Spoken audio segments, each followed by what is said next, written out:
and welcome to ABC24 This Week. I am your host, Pepper Baker. You're here for the real stories behind the big stories, and I hope you continue to join us every Sunday.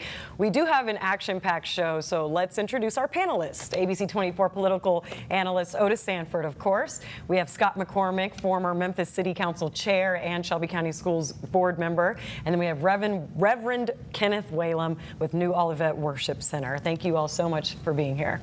This one's going to be a good one, I think. It is. So we do only have two topics today because I'm not even sure we have enough time in this show for all the discussion that is about to happen. So first, President Donald Trump himself said National Guard troops are coming to Memphis and that our Democratic mayor is happy about it. And then we'll get into the political vitriol building between Republicans and Democrats that is now seemingly escalating in reaction to conservative activist Charlie Kirk's assassination. Some heavy topics, to say the least. So let's get back to number one, confirmation on National Guard troops coming to Memphis. I think maybe I'll be the first to say it right now again. We're going to Memphis. Memphis is that's the next city. Deeply troubled. Well, those are the words President Donald Trump said Friday morning in an interview with Fox and Friends that has now has sent Memphis into a frenzy. He said the mayor is happy, referring to Memphis Mayor Paul Young, and the governor is happy, referring to Bill Lee, about the pending deployment. Now, we reported earlier this week that Mayor Paul Young was informed by Tennessee Governor Bill Lee and President Donald Trump that the National Guard and other resources are being considered for deployment to Memphis. So as you all may know, we record this show on Friday, so Mayor Paul Young held a press conference at 2 p.m. just before our taping here. And in that taping, he did say that maybe that happy statement was an overstatement by the president, that he did not ask for the National Guard troops to come in. But he had more of a collaborative tone that since they are coming in, it's going to be time to just kind of work and see how that looks. Governor Bill Lee said he's been in constant communication with the White House to develop a plan to combat crime in Memphis. In a statement, he detailed the next phase, which include the Tennessee National Guard, FBI, Tennessee Highway Patrol, and Memphis Police. The governor says he plans to speak with President Trump Friday afternoon to discuss details, ongoing crime-fighting efforts from the FBI and State Highway Patrol. Now, we know the Commercial Appeal is kind of now reporting an article that says that maybe Governor Lee is now claiming he was blindsided, as Otis Sanford had mentioned in our earlier reporting. So I want to open it up now. Lots to unpack here. I always like to start off with Otis Sanford. So Otis, your reaction to President Trump's announcement? Well, it sounded like it was off the cuff.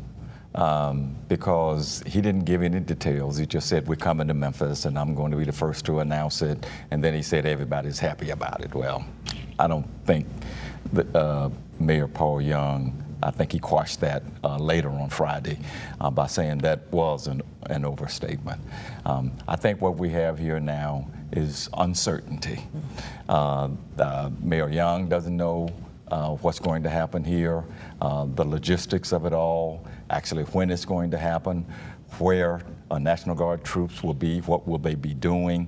Will this be a joint declaration with the governor, which would allow them to make arrests and stops? We don't know any of that. And so it's going to, the devil is in the details always, and we'll see where it goes from here. But this is kind of a chaotic situation right now. And until we get some more answers, it's going to stay a chaotic situation. Now, Scott McCormick, I used your whole government there.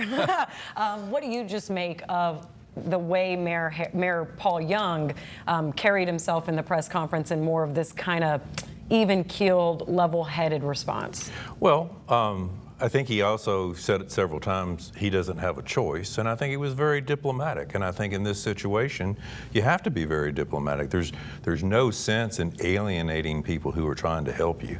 And I know this is a very polarizing subject, but people I talk to, they're welcoming this. They think that this is going to be a positive thing, although the devil is in the details of how the National Guard is going to interact with our government resources and our government agencies. But if they collaborate, I think a lot of good can come out of this. And Reverend Whalum, do you think that the mayor's response was in favor of the people? Oh, absolutely. And it was in favor of level-headed, reasonable people, I think. I was in a meeting with the mayor and other pastors earlier this week, and as you can imagine, there was a lot of angst about it. There were some who were very angry about it, saying we need to do something. They don't need to come here.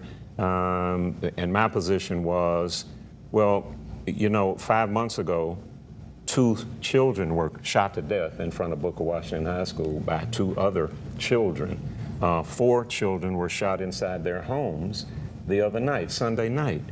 Well, I would think that the parents of those kids would welcome any kind of assistance, any kind of protection. It's going to be interesting. I think we're at a watershed moment, and I think a lot depends on how Memphians handle it. So what is the best? Oh, go ahead. Well, I was just going to say, in watching these press conferences, and I know we're going to talk some about it later, but there were 2 distinct press conferences today. But I heard talk about tanks and automatic weapons, and I don't envision that we're going to have a police state come to Memphis. I don't think we're going to have tanks, and I don't think there's going to be armed soldiers walking up and down. I think that what we're going to have is a collaboration, just like we've been collaborating with the FBI and the TBI and the different and the Highway Patrol. We've getting 50 more. I think this is just another element to add to that's going to make Memphis safer. So that was actually kind of feeding into my next question. Best case scenario, worst case scenario. They come in, I mean, what does that look like? Do Memphians actually get a benefit from this in some way, or can it turn ugly very fast? I think that's the problem we have right now. We don't know what it's going to look like. Mayor Young was at a loss to explain on Friday what it will look like, because there has been no definite discussion about what it would look like. Even though he has said, and even the governor has said, that they have been in talks for a while. But if you've been in talks for a while, why haven't you laid out this, if this is going to happen, if the president requests it, if I agree with it, I'm talking about the governor now, then lay out specifics about what you expect to happen, and that has not happened. And probably that's what's happening probably right now as we're taping this, if they're having a phone conversation that Governor Lee said they're going to have.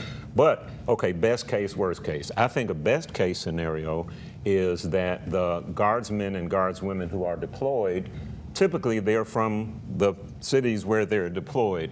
And hopefully the people who are deployed will be from Memphis or familiar with Memphis, and Memphis milieu, and Memphians will be familiar with them. Best case scenario, they are plugged into places where they're needed, maybe high crime areas, maybe with resources to help out in schools. Best case. Worst case scenario is what I've been concerned about for a while, and that is, even when I was calling for National Guard 2 years ago before Trump came into office, worst case scenario, the same children who are shooting at the corner of 2nd and whatever will shoot at the National Guard, and then we'll devolve into full-scale confrontations. That's worst case. Worst case. Best case is it works and our kids feel safe. Best case. I do have to end it on that one, but we're not ending the conversation here by any means. We're going to continue and pick this up right after the break.